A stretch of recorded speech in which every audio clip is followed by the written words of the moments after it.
everybody get settled in, we're going to do a do now. We have a little bit of music time, and then I want a written response from everybody. We're going to listen to this song, Hotel California by the Eagles. May not be the type of music you typically listen to, but it has some very creative lyrics. Listen closely. You might remember we did this with Led Zeppelin's Stairway to Heaven. I want you to listen to the lyrics of the song. Think about what the meaning of the song would be. It's very abstract. Also look for elements of tone, mood, imagery, repetition, and meter. See how those might contribute to the meaning, okay? Spread the papers around, pass them on back, and get the music playing. Has anybody heard this song before? Probably. Well, I'll give you this pencil because I want everyone to be able to hear it.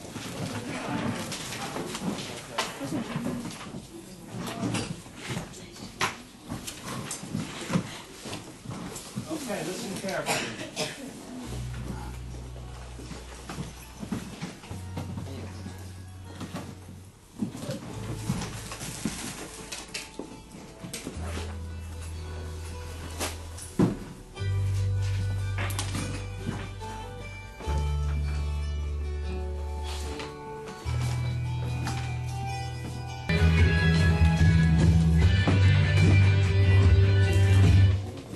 Cut it just a little bit short so we can get to work. So about 2.5 minutes of free writing. What do you think the meaning of this song is? Don't forget elements of tone, mood, meter, imagery, repetition, some of our poetry terms that come to mind.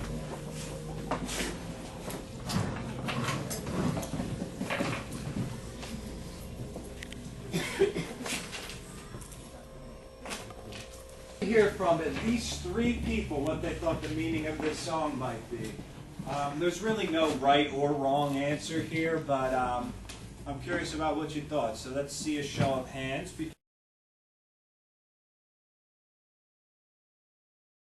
Today's assignment, we're going to do something very similar to what we did yesterday. Except I'm adding a few new elements. That's why the room is still set up like this, and we will be using the same groups as yesterday, and I'm sure nobody's going to complain about that, except Josiah's going to work with Ivan's group today. Okay.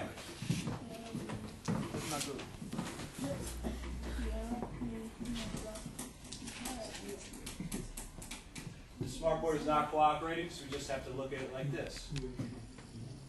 So as you see, poetry stations, just like yesterday, are set up around the room. I'm going to provide you, some people have the worksheets already, I'm about to pass out the rest. You're each going to take 4 of these worksheets.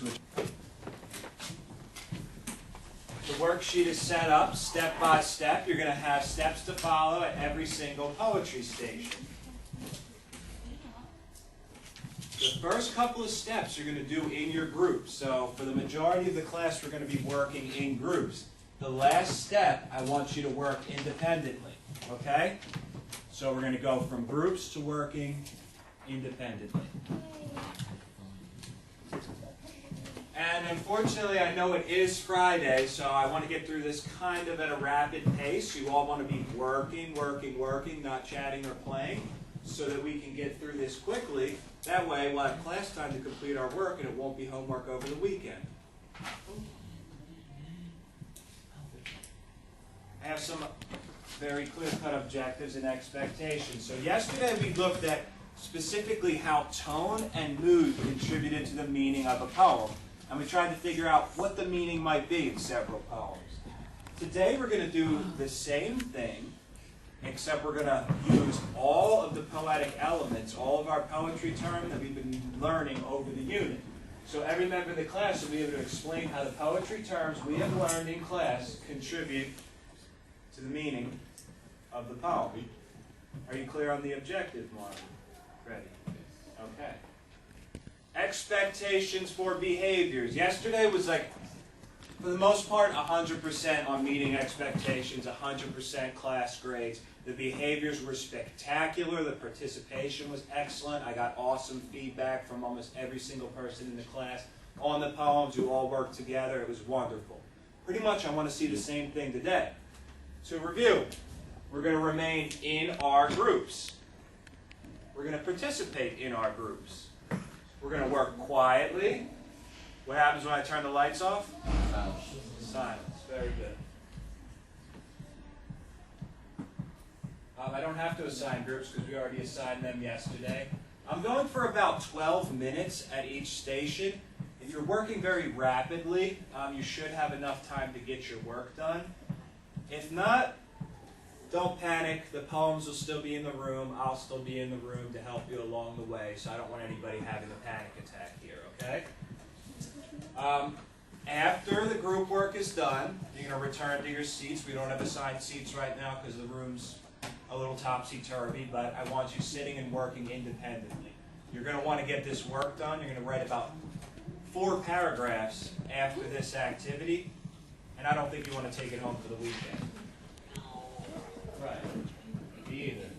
So step 1 at each poetry station, I'm talking about group work right now, read the poem. Yesterday you kind of selected one person to read to everybody. That worked out excellently. I would suggest doing that again. Step 2, you're going to record any examples of the following terms in the poem. On the worksheet you'll see there is a list of terms. We all know these terms. I provided little hints for you to jog your memory. And you're going to write examples of them from the poem, your own notes, whatever is going to help you remember what you want to write about later on. All the terms will not be present. So some poems are going to have rhyme, some aren't going to have rhyme. Some may have metaphors, some may not. You're going to have to pick and choose. You're not going to fill out every single one. I have gone through this. I've gone through each poem, and there are elements of some of these terms in each poem. For example, you're going to see a repetition in a lot of them. Imagery is going to come up quite frequently. A lot of times rhyme. So just read them very carefully, and as a group, make sure you're all working cooperatively. Steps 3 and 4. Okay, so step 3. Record any words or lines that you find to be particularly interesting. Specifically, any words or lines that you believe contribute to the meaning of the poem. So, as you read, yesterday we were reading the Lauren Hill poem, and a certain line really jumped out to a lot of people. So, if something like that occurs, you say, oh, that's interesting, I wonder what that means, or, you know, what an interesting word. Make a note to yourself, record that, okay? Step 4. Take some time, determine which type of poem it resembles. It's more than likely today it's either going to be a sonnet, an ode, a ballad, or a free verse poem. We've gone over these enough. You know the definitions, you know the characteristics. So just write which type of poem you think it resembles most closely. Step 5, like I said, we're going to break down independently. You're going to write a paragraph describing the meaning of the poem using the information you gathered during the group activity. So, by yourselves, you're going to write what you think the meaning of the poem is. Your explanation should use quotations from the poem, refer to specific poetry terms, and contain your own opinion. And these are just some sentence stems that may, when we get to the writing, might help you out. And at the end of the lesson, I want to check in with every single one of you and make sure we're all on track, we all understand the assignment, okay? So we'll just take one moment to pass out the worksheets, and then we're going to get in our groups.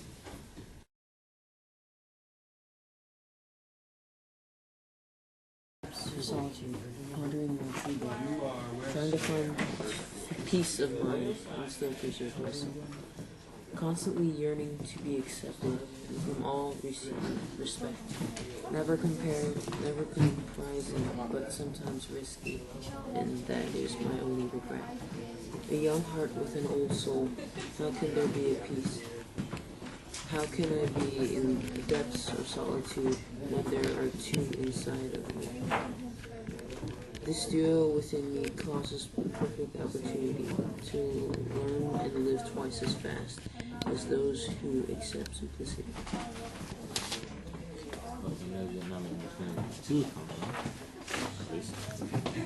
Duo. Alright, so there's a symbol.